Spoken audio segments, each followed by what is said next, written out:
அனைவருக்கும் வணக்கம். இது விவேகர் இனோவேஷன். ரொம்ப நாளாக வீடியோ போடல.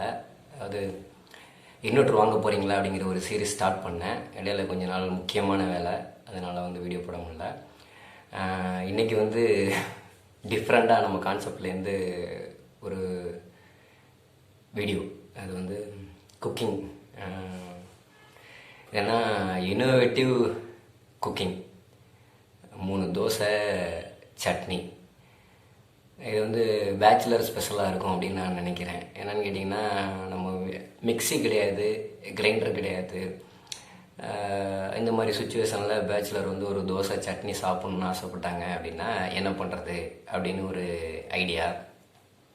காலையில் தான் பிளான் பண்ணேன். நம்ம அந்த சூப்பர் மார்க்கெட் போனேன். அங்கே சில்லி சாஸ், அப்புறம் டொமேட்டோ சாஸு, ஆனியனில் சாஸ் கிடைக்குதான்னு தேடினேன், கிடைக்கல. அப்படியே தேடிட்டே இருக்கும்போது ஒரு பிராண்ட், அந்த பிராண்ட் எனக்கு ஞாபகம் வரல. சமையல் அந்த இது வரும்போது வீடியோவில் பார்த்துக்கோங்க. அதில் சட்னி போட்டிருந்தாங்க. சட்னி அப்படியே சாப்பிட்றது ஒரு ஃபீல் இருக்காது அப்படிங்கிறதுக்காக நான் சின்னதாக ஒரு குக்கிங் பண்ணேன். அதோட வீடியோ தான் நான் இதில் இப்போ போஸ்ட் பண்ணுறேன். ஓகே, பார்த்துட்டு என்ஜாய் பண்ணுங்கள்.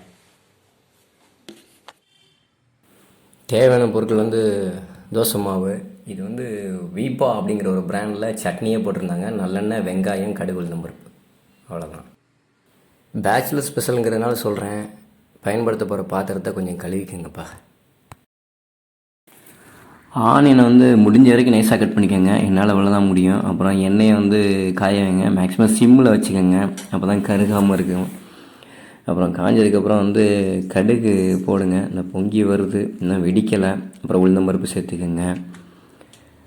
நெக்ஸ்ட்டு நம்ம கட் பண்ணி வச்சுருந்த ஆனியன் அதை கொட்டிட்டு வதக்கணுங்க. இது ஓரளவு நல்லா பசை மாதிரி வர்ற அளவுக்கு வதக்கணும். தக்காளி சேர்த்துருந்தா அது குழப்பம்னு வரும். இப்போ நம்ம சாஸ் போட்டோன்னா கிட்டத்தட்ட சட்னி மாதிரி ஒரு இது வந்துருச்சு. நான் ஆஃப் பண்ணிட்டு தான் போட்டேன். அதாவது அது ஏன்னா ஆல்ரெடி குக்குடுங்கிறதுனால நீங்கள் அப்படியே சாப்பிட்லான்னு கொடுக்குறாங்க. அதை போய் நம்ம வேக வச்சுட்டு இருக்கக்கூடாதுங்கிறதுனால தாளித்த அந்த வெங்காயம், வதக்கின வெங்காயத்தில் இதை அப்படியே போட்டேன். மாவு தேவையான அளவு எடுத்துக்கிட்டேன். அப்புறம் தேவைப்படுறதுக்காக அதை அப்படியே ஃப்ரிட்ஜில் வச்சு சேஃப்டி பண்ணிட்டேன். தோசைக்கல் காய வச்சுட்டு அந்த கட் பண்ண வெங்காயம், ஒரு வெங்காயம் தான் எடுத்து அதில் பாதி எடுத்து அந்த தோசைக்கல்லை துடைக்கிறதுக்கு யூஸ் பண்ணிக்கிட்டேன். திருப்பவும் அந்த துடைச்ச இடத்த கட் பண்ணிட்டு அடுத்து நாளைக்கு பண்ணிக்கலாம். தோசை ஊற்றுறதுக்கெலாம் சொல்லித்தர வேண்டாம், ஊற்றி வர்றதை எடுத்துக்க வேண்டியதுதான். சட்னி நல்லாயிருக்கு. ஒரு பூண்டு ஸ்மெல்லு எனக்கு கிடச்சிது. சாப்பிட்டு பார்த்தா தான் தெரியும் எப்படி இருக்குது அப்படின்னு. சாப்பிடும்போது சொல்கிறேன். முடிஞ்ச வரைக்கும் அந்த பாத்திரத்தெல்லாம் அப்படியே அழுக்க போடாமல் கழுவி வச்சுருங்க. ஏன்னா அப்புறம் அதுதான் நம்மளை டென்ஷன் பண்ண சமைக்கவே தோணாது. தோசை ரெடி.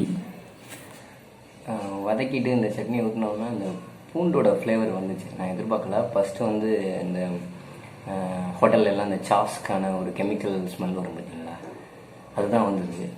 ஆஹா, என்னடா நினச்சேன். கொஞ்சம் நேரம் கழித்து அந்த பூண்டு ஃப்ளேவரோட ஸ்மெல் வந்தது. சாப்பிட்டு பார்த்துட்டு சொல்கிறேன். First attempt, innovative attempt. சூடாக இருக்கும்போது சாப்பிட்றலான்ட்டு அப்படியே வேர்க்க உட்காந்து சாப்பிட்றேன்.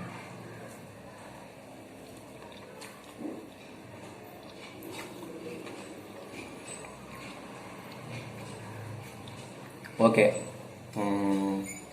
நார்மலாக சாஸ் இதை மட்டும் தொட்டு சாப்பிட்டா என்ன இருக்குமோ அது மாதிரி இல்லாமல் நியரஸ்ட்டு நம்ம சட்னியோட டேஸ்ட் வந்துருச்சு. நிச்சயமாக இந்த 3 தோசையும் சாப்பிட்றலாம். நல்லெண்ணெய், அப்புறம் வெங்காயம், நம்ம போட்ட வெங்காயம், கடுகு, உளுந்தம் பருப்பு. இது ரொம்ப மஸ்ட்டு. முடிஞ்ச வரைக்கும் அதிகமாக சேர்த்துக்கங்க. மைனஸ் என்னென்னா, லைட்டாக ஒரு இனிப்பு வரும் பார்த்தீங்களா, அந்த இனிப்பு வருது. எனக்கு அது பிடிக்கலை. பட் கேவலமாக இல்லை. உடனே ட்ரை பண்ணிடாதீங்க. ஒரு சேனலில் சப்ஸ்கிரைப் பண்ணுங்கள், லைக் பண்ணுங்கள், கொஞ்ச நாள் வெயிட் பண்ணுங்கள். ஏதாவது ரியாக்ஷன் ஆகிடுச்சுன்னா, ஃபுட் பாய்சன் இந்த மாதிரி ஏதாவது ஆச்சுன்னா அதுக்கும் நான் ஒரு வீடியோ போட்டுருவேன். நல்லா இருக்குன்னு சொல்லிட்டு விட்டுற மாட்டேன். அதுக்கப்புறம் ட்ரை பண்ணி பாருங்கள். அப்புறம் வீடியோ ஷேர் பண்ணுங்கள். தேங்க்யூ.